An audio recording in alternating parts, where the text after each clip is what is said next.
Hello and welcome to the Daily Millwall for Saturday the 17th and Sunday the 18th of February 2024. And in today's Millwall news, we start off with this. Obviously, Matchday was on Saturday. Home defeat for Millwall. Millwall were beaten 2-0 at home by Sheffield Wednesday on Saturday afternoon. Goals from Ike Ugbu and Anthony Musaba condemned the Lions to another loss at the Den and Sky Bet Championship. Ashley Fletcher was shown a red card late on for the visitors. There were two changes. Well, he was shown a second yellow card, and which resulted in a red card. The way that's written, it makes it sound like he was given a red card. There were two changes made to Joe Edwards' side ahead of the visit of the Owls, as Japhet Tanganga and Casper Noor both came into the side at the expense of Wes Harding and Jules Saville. They dropped to a substitutes bench which included Ryan Longman, Brooke Norton-Cuffy and Adamu Maku. The Lions spent the opening stages of the game on top, but without penetrating the Sheffield Wednesday back line. The Owls, meanwhile, looked as though their way of playing past the Lions would be on the break. With 14 minutes on the clock, the delightful George Honeyman free kick found its way to the back post. However, unfortunately, it just evaded the jumps of Tanganga and Jake Cooper at the back post to go behind. Mill kept up the intensity as the half wore on, with Zion Fleming's cross on 27 minutes just being taken away from a combination of Tom Bradshaw and Cooper by a Wednesday body. But 4 minutes later, the Owls were in front, and Zugbu finished off a cross at the back post to open the scoring. Honeyman's cross was then flapped out but cleared by Wednesday goalkeeper James Beadle before Leonard's drive from outside the box was this time gathered by the stopper. Moments later, though, the Owls were 2-0 up as Musaba glided through Mill's backline to strike past Matija Sarkic. Norton-Cuffy replaced Wallace at half-time in a move that saw Danny McNamara switch to the left-hand side and the Arsenal loanee fill in at right-back. Fleming had the first attempt of the second half and made Beadle tip wide before the Dutchman headed straight at the goalkeeper from the corner kick which followed. Saville and Duncan Watmore's introductions on the hour mark led to a formation change to 4-2-3-1, and Dinore's vision saw him make a run into the middle of the park before feeding the latter on 64 minutes. But after cutting inside, Watmore's shot was blocked away. Romain Esse and Watmore, lively since his introduction, combined for the attacker to hit a deflected shot over the crossbar with just over 20 minutes to go. With another substitute, Maku then teasing the cross into the box, which had to be cleared by Deshaun Bernard. Quick movement from Millwall, then set up a chance in the 80th minute, but Longman's perfect cross saw no line available to tap home, with Wednesday substitute Fletcher giving his marching orders in stoppage time in the final action of the game. And the team for Millwall was as follows: Sarkic, Leonard, Tanganga, Cooper, McNamara, Demore, Honeyman, Wallace, Esse, Bradshaw and Fleming. The subs were Saville on for Leonard 60 minutes, Watmore on for Honeyman 60 minutes, Norton-Cuffy on at half-time for Murray Wallace, Longman on for Esse on the 70th minute, Nimaku on for Bradshaw on the 70th minute. The unused substitutes will be Akowski, Mitchell, Mayer and Harding. So there you go. That was it. That was it wasn't very good. It was miles better when we went to 4-2-3-1.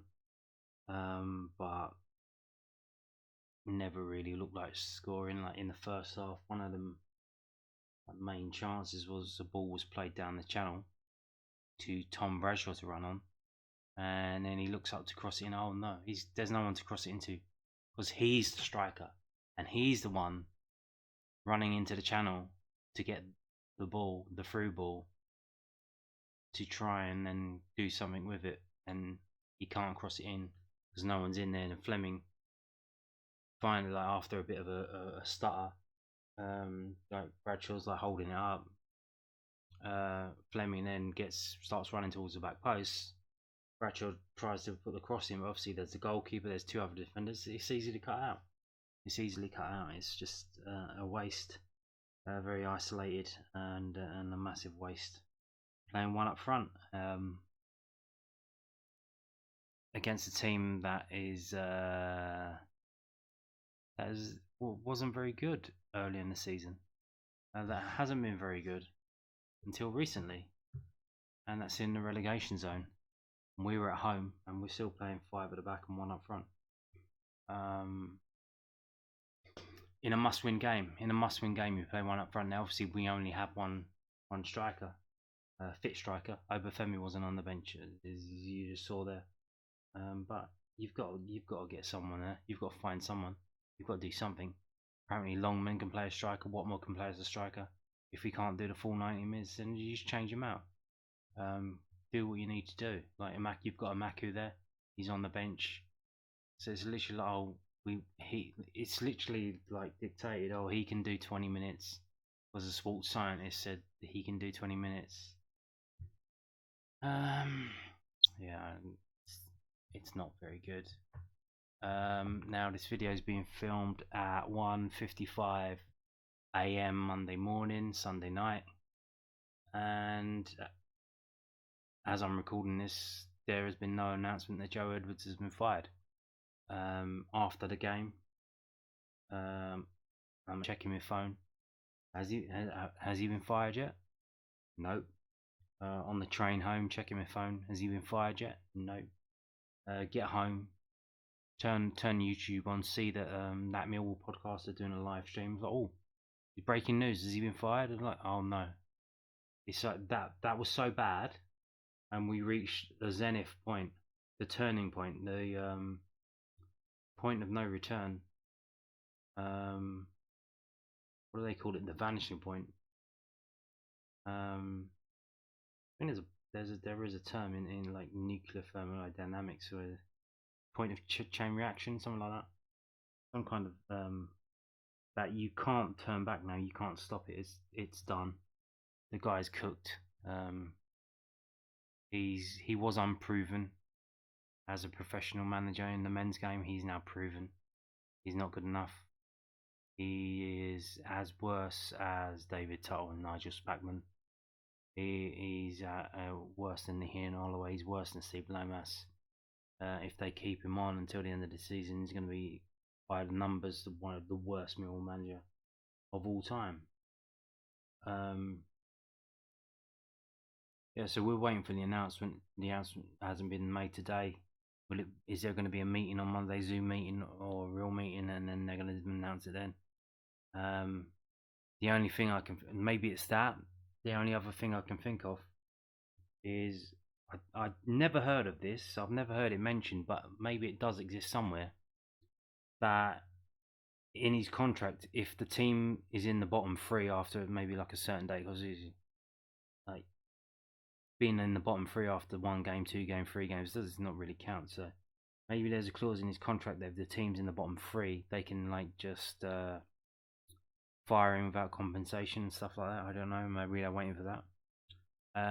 Because we'll get into a minute, looking at the table and looking at the fixtures next weekend, the fixtures that we have and the fixtures that QPR have. We will be in the relegation zone next week. That will be happening. But here's the thing: like they were so cocksure and so proud of themselves that they pulled this little stunt. And they're, oh look, we're changing Millwall. We're changing Millwall. Millwall is Millwall. Like you don't change Millwall. Millwall changes you. And they're trying to change Millwall. It didn't work. It's just failed miserably. But they were so proud of themselves, so sure of themselves, that I very much doubt that they would put a clause like that in his contracts. Like I said, I don't know about these contracts. I don't know if it's standard. Maybe it's standard. But it wouldn't surprise me if they didn't bother putting that in his contract, because they were so sure and so proud of themselves at what they were doing. Aldo and Kavanagh, and probably to an extent James Berylson, because he was mentioned about how involved he was in it. Yeah, you fucked up. You massively fucked up, and now you need to fix it. You have what? Is it 13 games now? 14 games? And it can be fixed, but it's like Alcoholics Anonymous. You need to stand up and say, my name is Steve Kavanagh and I fucked up. My name is Alex Aldridge and I fucked up. My name is James Berylson and I fucked up. You need to admit your problem so that we can go forward. If you don't do that, this is going to be really bad. So yeah, we'll see what they do. Like I said, maybe they're going to have a meeting Monday morning. They're going to announce it then. If they do, I'm pretty sure it's going to be Adam Barrett. We got Southampton at the weekend. I'm pretty sure, didn't we play Southampton at home when he was in charge? And it was a draw, wasn't it? Was it a draw? And I think wasn't it a game that we were winning and then they nicked the draw at the end. I'm not too sure. So maybe it's a chance for him to have another go at prove himself, because he went through a little in that spell. What was it, 3 or 4 games? And then the Sheffield Wednesday game was looming, and instead of letting him have it, they put the new man in charge and basically let him have the easy win. And then they pumped it all out. Oh, look how it's going. Look how fantastic it is under our new manager. It's literally like right up the CCP fucking PR machine. What they do on social media, like, so obvious how they're playing the game to boost it up, boost themselves up. It's just so tiresome. Like, if you can see it, if you see what the machine, if you can see like the man behind the curtain, it's just so tiresome. But I guess a lot of people don't see that. But there you go. So that is the match report from millfc.co.uk, the club's official website. And if we go back, I'm just having a look on my phone to see when the actual Southampton game was. It was the 4th of November. Yeah, it was the game. It was the game before the 4-0 against Sheffield Wednesday. So that was Adam Barrett in charge. I'm pretty sure that, yeah, stoppage time defeat for Millwall at the Den.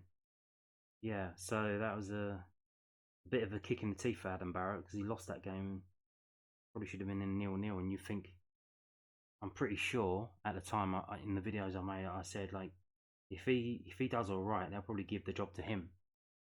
Even though they were making this facade about interviewing certain people, I think they wanted Adam Barrett, and he just needed to win over the fans, because a lot of Mill fans don't like him, because they see him attached to Gary Rowett era and Neil Harris era. But you know, we'll see, because if Joe Edwards does go, you would imagine that it's going to be Adam Barrett back in charge. Funny turnaround. If this is Joe Edwards' last, so his first game and his last game was Sheffield Wednesday home and away, and then the game before that was Southampton home and away. The game before and the game after was Adam Barrett and Southampton home and away. If he gets fired this week, but like I said, they need to admit there's a problem, and like I said, maybe they're waiting for the club to get in the relegation zone before they can pull the trigger, so they can save some money. I don't know about contracts, but I think maybe there might be a clause in the contract. Maybe it's standard. But so yeah, now we go on to the post-match comments, and then we're gonna have a little look at the stats. This is from southwarknews.co.uk. Lack of confidence and a lack of conviction. Joe Edwards' successes, another awful day for Millwall after Sheffield Wednesday loss. Sheffield Wednesday picked up what was ultimately a comfortable victory at the Den. Joe Edwards believed his side lacked confidence, conviction and quality as he assessed Mill's poor defeat to Sheffield Wednesday. Goals, yeah, we know about that. Following the match, Edwards said in his press conference, another really disappointing performance, again just lacking quality in a lot of areas really.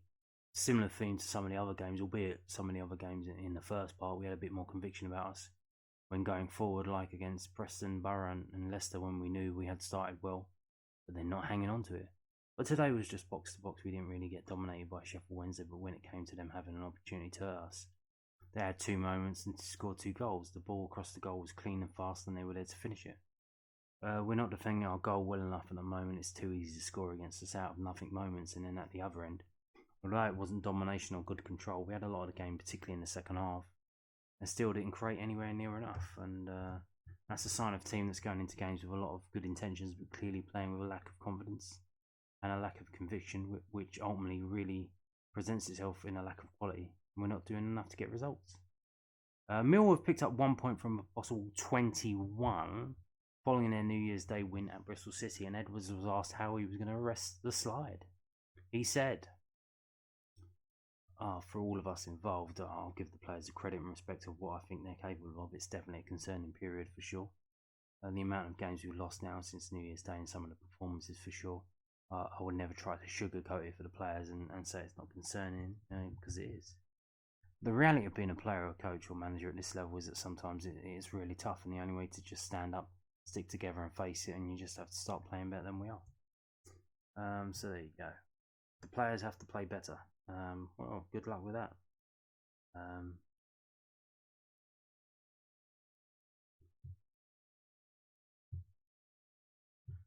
don't know what to say. I don't know what to say.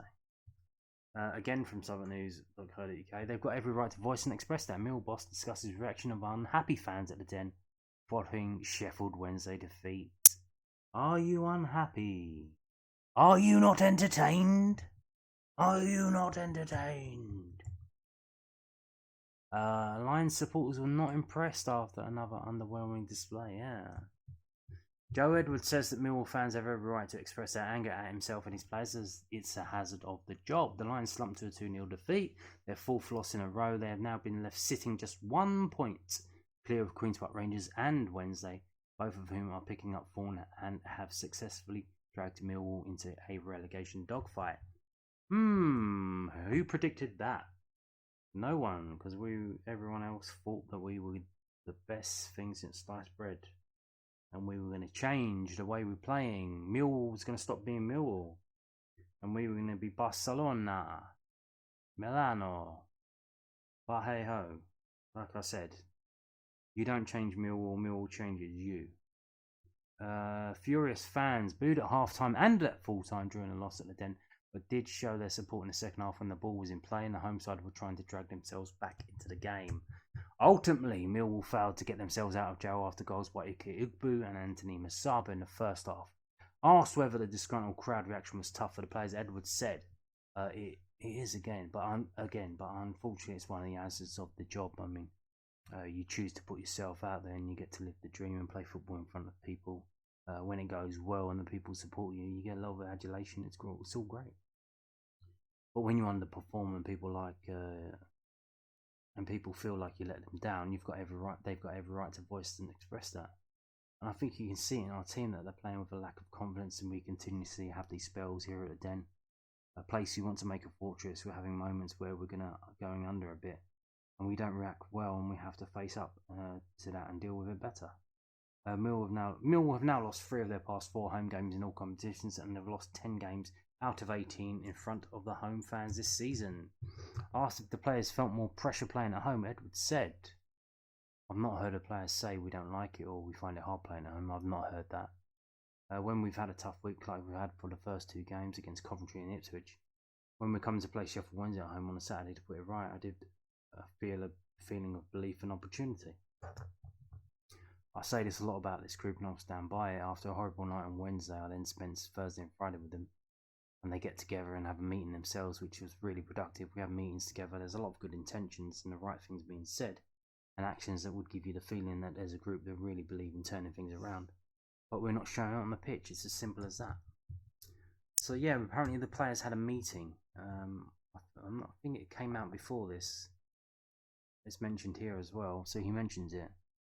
So they have a meeting about how to do things better under the Joe Edwards era, the Joe Edwards project. It's not like they're having a meeting and then one of them's going up to Cav or Berylson and saying, "Look, you need to get this guy out of it. He doesn't know what he's doing."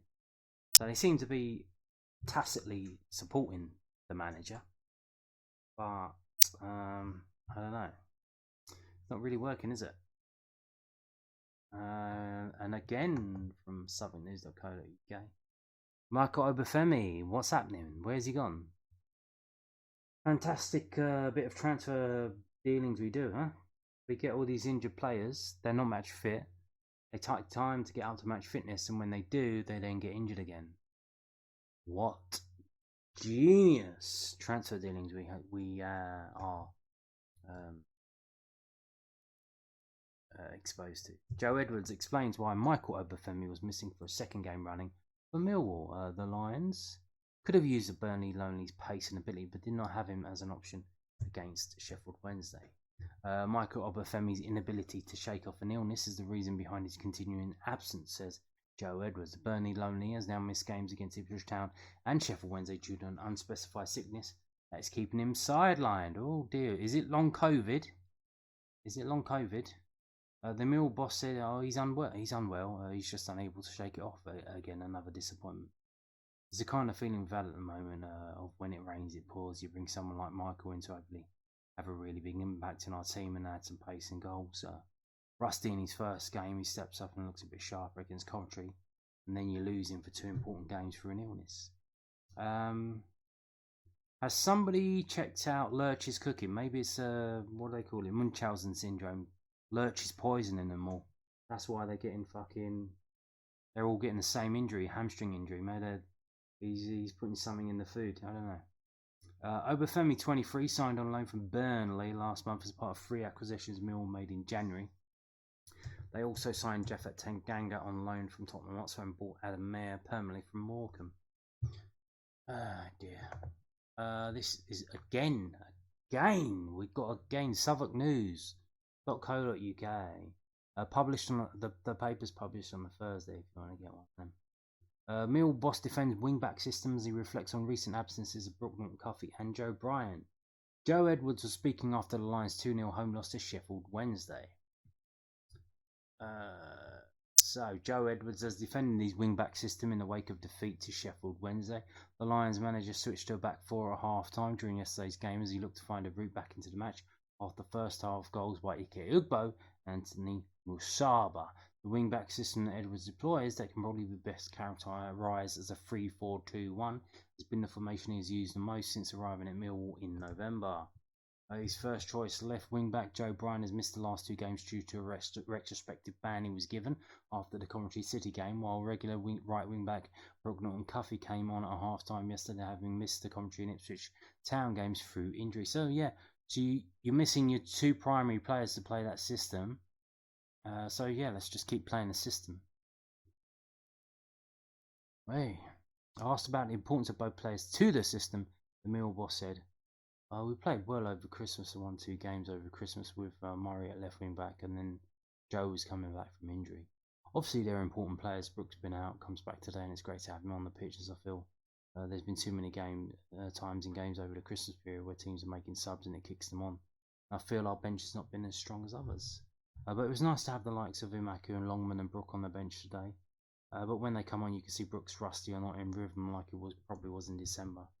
They're important players, and someone like Joe Bryan is getting punished for his actions, and it's a loss to us. It's as simple as that. But like all squads, when Brook's out or Joe's out, the players that can fill in have to step up. And you can easily debate: is it wing backs or full backs, which is best? I know his team under me and before me has gone around this cycle where sometimes it goes well in a back 5. When the form dips, the solution is to change to a back 4. You can go round and round with that one all day. I believe as well, after speaking to a lot of players, there's a lot of defensive players in the squad, and it's probably a bit bottom heavy. And to get the best out of some of those individuals and to get the individuals you want on the pitch, a back 5 of wing backs is an effective system for the team. Yeah, it's really effective, as you can see by the results.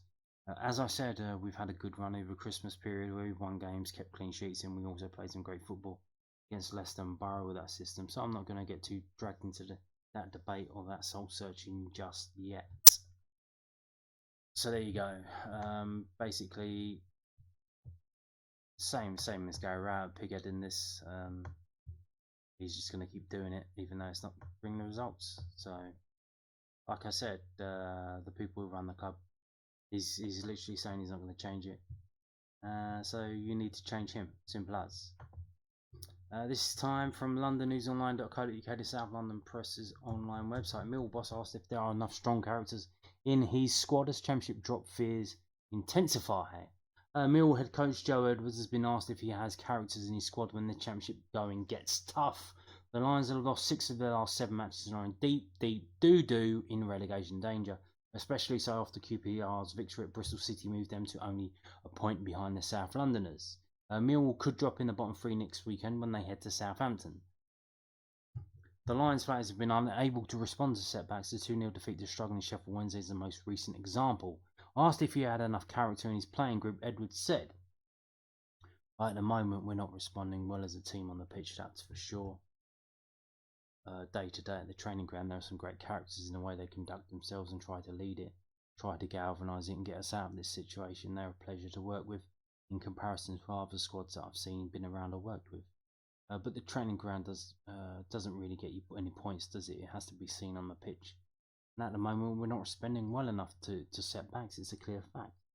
And then he talks about Burnley. He talks about Obafemi being missing. He said, "You bring someone like Mike in to have a really big impact on our team, add some pace and add some goals. He was rusty in his first game, but he stepped up and looked a bit sharper against Coventry. He's had a couple of shots and then you lose him for 2 important games for an illness." And that's kind of been our period recently. Yeah. Now we'll move on to this. Now, what's this about? So this is from southernnews.co.uk. The Lions have lost 7 of their last 8 games in all competitions and have picked up just 1 point out of the last 21 available. Joe Edwards insists the players cannot sulk or become divided as he plots a path out of Mill's troubling form. Like I said, he's out of his day. He ain't plotting anything. He ain't plotting anything for anyone. He's just doing the same old shit, and it's still not going to work. Millwall head coach Joe Edwards said he won't let his group sulk or become divided despite the Lions' miserable run of results. 7 defeats in 8 games in all competitions following the 2-0 loss to Sheffield Wednesday yesterday has left Millwall's season spiralling out of control and has seen the club dragged into a relegation battle. They are now just 1 point off the bottom 3 and face promotion chasing Southampton next. Asked about he and his squad learning amid the difficult form, Edwards said, "It's important, that word of learning. It's an interesting one. I've already experienced a relegation fight in a different division, so I know the kind of emotion and challenges it brings. But having said that, every season and every squad and every story is a completely different scenario. I talk about sticking together a lot and showing this togetherness because it is important. And one thing I do know is no group of players and staff has ever got themselves out of difficult situations by sulking or becoming divided. So that's the first priority, and I'll always absolutely stand by this group because they're a group of players that I have a lot of respect for. But I clearly need to do as best a job as I can to keep it simple and give a lot of clarity in what we're trying to do and eke out better levels of performance." The Millwall boss also looked ahead to the match against Southampton next week, where he insisted his side could get something out of the game despite their form. Is he still going to be the manager? I hope not. I fucking hope not. He said it's an incredibly tough game, and one thing I will say, and not to declare an official relegation fight, but we're clearly down that part of the league and we're creeping towards that part of the season where it's important to put points on the board. And having been there and lived it before, there's no point in really getting drawn into playing the fixture prediction game and saying we should win this one or we won't win that one. You never know. We'll go to Southampton with absolute belief, and who knows, a game like yesterday, which is a should win in many people's eyes, maybe the pressure got to us a bit and it ends up being a difficult day. That could be a turning point, and that's what football's about. We're not going to go there and roll over and wait for the next game. We have to try and find some belief through what is a really, really tough period, but football serves those up. And football serves up some of the most enjoyable days of your life, but also some tough periods. And the only way is back in on Monday, stick together and stand up for what is a really tough challenge on Saturday and beyond. And like I said, I certainly hope that Adam Barrett is in charge of that game on Saturday. Please, someone rid me of this troublesome coach. That's a history reference. If you get that, A+. If you didn't get that, F. See me after class. This is the league table, by the way, as it stands. I don't think there was a championship game on Sunday. No idea why. So we are 21st after 33 games with 33 points. That's the point per game. That's dog shit. Because, like I said, I literally said this the other day. Under Joe Edwards, we're getting 0.9 points per game. If you project that over the rest of the season, for the remaining matches, that will give us 46 points, which is literally 1 point per game. And that is not enough to guarantee yourself safety. You generally need 50 points. I believe there was one team that got relegated on 51 points. And I believe that was Millwall in that season when we were top of the table and then ended up dropping down like a stone after Boxing Day. On Mick McCarthy, I believe it was them. But yeah, getting a point per game is not going to keep you up. You need to get 50 points over 46 games. So yeah, that's not going to cut it. That's not going to cut it. And you can see here with the colours on the right hand side, our form right now is the same as the worst team in the division, Rotherham, and they had the same result on the same day as us. They drew against Middlesbrough on the same day that we drew against was Preston, yeah. And then they've had four losses since then and one loss before that. So that's how bad it is. And even Stoke won one game and lost 5. And then Swansea have lost 5 and won 1 game. So we are the worst team in the league right now. One of them, alongside the actual worst team so far this season, Rotherham. Now, talking of Rotherham, now QPR are 1 point behind us. If they win on Saturday, they can go above us. If we don't win as well, they have to play on Saturday the 24th. They got Rotherham at home, so they are going to win that game. They're going to get 3 points, and we have Southampton away, team that is 3rd in the table. Now they do have a game midweek. They've got a make-up game. They've got to play Hull on Tuesday.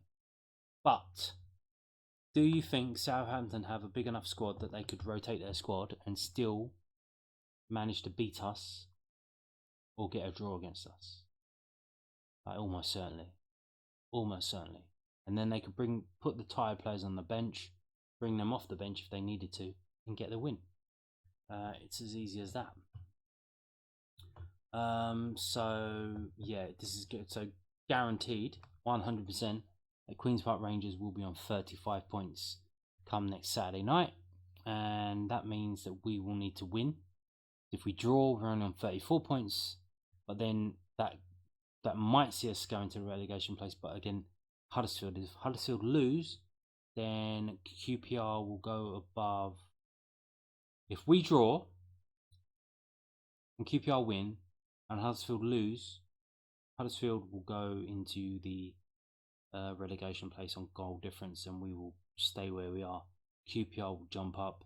QPR could go as high as 19th with a win against Rotherham on Saturday, depending on the Stoke and Huddersfield results and the goal difference, because QPR's goal difference is -14 and Stoke and Huddersfield have -16, and we have -15 now. -15. Our goal difference is just completely disintegrated. We had I think it was -8, -7, and that's just gone over the two games, because that's what happens when you lose game after game after game after game. You get a negative goal difference time after time after time after time, and your goal difference just gets worse and worse and worse and worse and worse. So yeah, we are, what are we? We have got 31 goals in 33 games. That's less than a goal a game. We are one of only 5 teams that have done that. Stoke with 30 and 33, QPR with 30 and 33, Sheffield Wednesday with 26 and 33, and Rotherham with 26 and 32. So we are one of the 4th worst attacking teams in the league, and that's a fact. So there you go. That's what the table looks like. That's how bad it is, and we could be in a relegation zone after next week's game. And if we are, you feel like I said, I don't know if there's a clause in the contract that once that happens, they can just fire him easily without no compensation.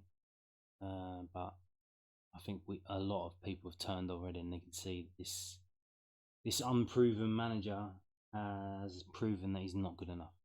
Simple as. Now moving on to, that's it for the news section. We're moving on to the stats, because obviously Sunday double header doing Saturday and Sunday in one go. This is from whoscored.com match report. You can see here Millwall have no strengths. Millwall have no strengths in that game.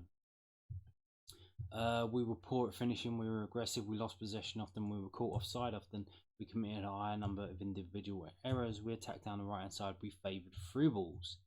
And as you can see, here we go. We had 8 shots, 4 open play, 4 set piece. They had 5 shots, they scored 2 goals, 3 open play, 1 set piece, 1 counter attack. That was a 40% conversion rate. 40%. The Ipswich game was 44, that's the worst I've ever seen in memory against us. I think we had a really good conversion rate when we played a lower league team in the cup. But yeah, 40 so 2 games running, 44 and 40. 44 and 40.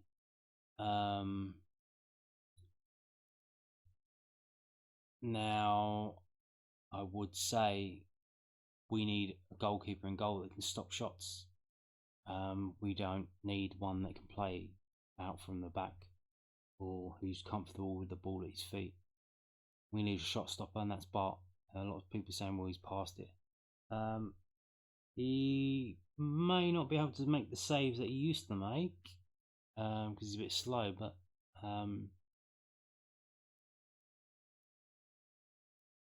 he's still a good shot stopper if he's got himself in the right position.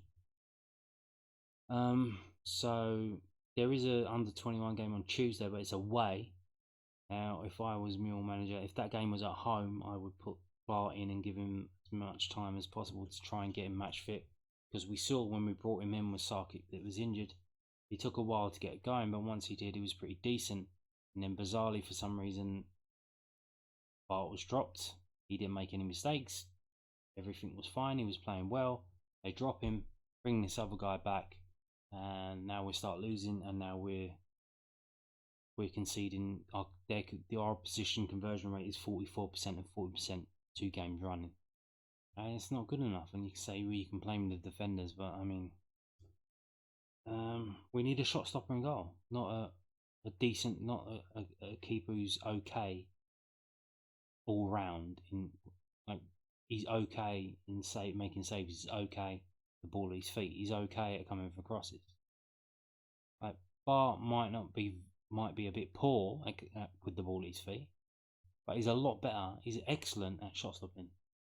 So yeah, I think it's time we bring him back because we can't keep going on like this. This is bad. This is really bad. Oh no, we're going to show you this. So this is where the teams are going.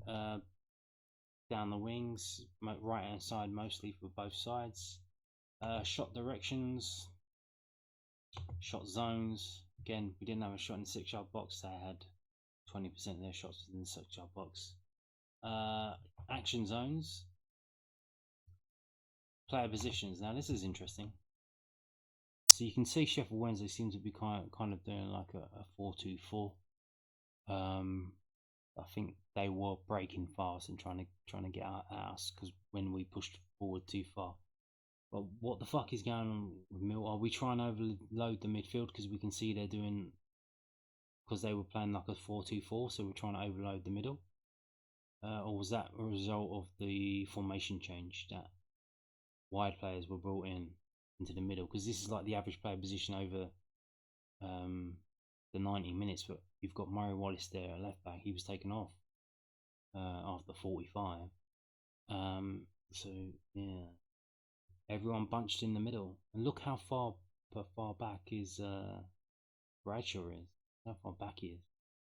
So yeah, and then you've got Fleming, an SA behind him, and then what's that? That's Honeyman 39. Who's 2? 24 is Castro Nor in it. So who would 2 be? Do I know who that is? Gonna have to check. Can't remember. Who's 2?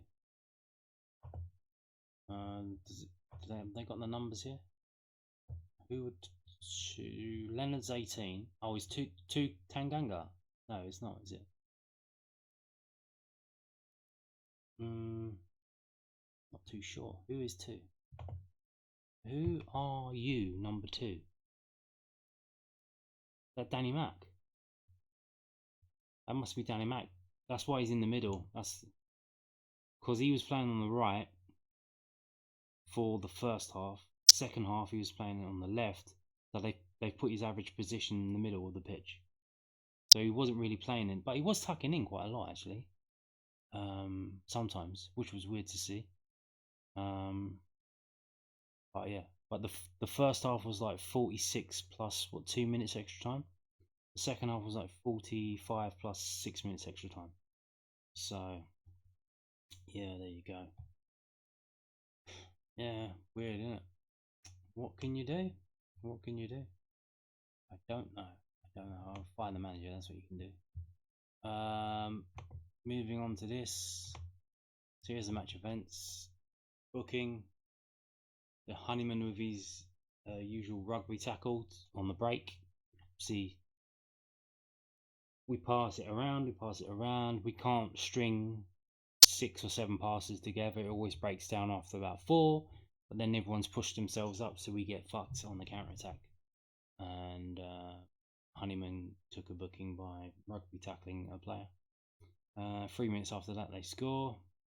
And 10 minutes after that, they score again. Change at half time. Which I think probably was justified, but again, you get the feeling like Brooks coming back from injury, and then it's like, oh, he can do 45. Oh, let's bring him on for 45, like they did with Bradshaw and Obafemi. Yeah, it's just like how, and again, look, 60 minutes. Oh, it's 60 minutes. Let's make the subs now. It's all very much like it's dictated by the sports science guy and the clock. This is when we're going to make these changes. We're going to make this change here, these changes here. It's like pre-programmed. So you're not responding to what's actually happening on the pitch. You're just waiting for that 60-minute mark to get going. Then you're going to bring on a couple of players for just some reason. It doesn't make any sense. It's like what can you say? It's like painting by numbers or just painting the Mona Lisa. Painting the Mona Lisa freehand, being like creating a masterpiece, or just colouring in the lines where you're told to colour in the lines. Just following orders, like, oh, in 60 minutes we're gonna change 2 players. These 2 players, because they can't last more than 30 minutes. But what can you do? What can you do? It's just very bizarre. If you look at the club badges at the top left and top right, you can see the average player rating for Millwall was 6.19. For Sheffield Wednesday, 6.90. A difference, quite a chunk of a difference. As you can see, Sheffield Wednesday, they all turned up. Every single starting player except 2 got 7 and above. Musaba got 8. Ugbo got 7.7. For Millwall, it's what we got: Fleming 6.8, Tanganga 6.7. I think Tanganga had a good game actually. It's just one thing I did notice, which I think he was getting frustrated with as well. So he would get laid off the ball. He would get the ball laid to him from either Denor or Cooper. He would be free and he would have loads of space. No one's chasing him down, and he would just keep continually just slide it over to Brooknell and Cuffy, because I think that was what he was told to do. Brooknell and Cuffy would go forward, get stuck, get jammed up, and have to go back to him, or just go back to Cooper, and it would just keep repeating over and over again. And then you can see at the end, Tanganga's getting a bit fucking pissed off with this, and he starts, I think, like dribbling forward himself, and is like carries on, and then right at the end he just pings a ball into the area, beautifully weighted. I think they got on it from Fleming or someone, but yeah, fucking, you can see it's what he's been told. He was told to like just slip it over. We're gonna play it along to Brooknell, give it to Norton Cuffy, let him go, let him cook. But he wasn't cooking. He was getting jammed up. and there was no one in front of him. So that didn't work, and it was very frustrating, and it just didn't work, did it? So what we're going to do now, we're going to go for the shots. So we have 8 shots, they had 5. So Fleming with 3 of the shots, Watmore with 2, Bookabo with 3, Masabo with 1. Possession wise, 57. We had more possession. We had more of the possession. Cooper with 8.2, Tanganga with 7.2. So we had more of the possession, but it was at the back. Pass success percentage, 73, 64. You can see that Tanganga 90, Denor 87. So Tanganga he's got something about him. He's a decent player. Like I said, he's good with the ball at his feet, and I think that just shows it. 6 and 13 on the dribbles, which is interesting because is that 13? They have a sub. They had a sub making 3 of them. Okay. Aerials 1 even 28-28. Cooper with 11. Yeah. Plan B. Let's pump it up to the big man. And he gets yanked all over the place, and we don't get a foul. Tackles 17-19.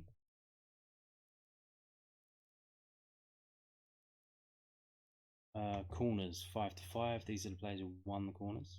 Dispossessed 10-14. So there you go. Now moving on to this from whoscored.com as well. It's a player stats page. Let's go to the ratings, and you can see Fleming was 6.76, Tanganga 6.69, Cooper 6.66, and I think that's purely just on how many aerials he's won. I think there's some stats on there that are heavily weighted in favour of a decent score. But then you look at we've got the subs who had less time on the pitch but got a higher score than players who had 90 minutes on the pitch. We've got Norton Cuffy who had 45 minutes on the pitch. He's 4th best player yesterday, according to this website. Watmore, 5th best player, 6.25. And then you've got just not very good. TJ Sarkic, 5.74.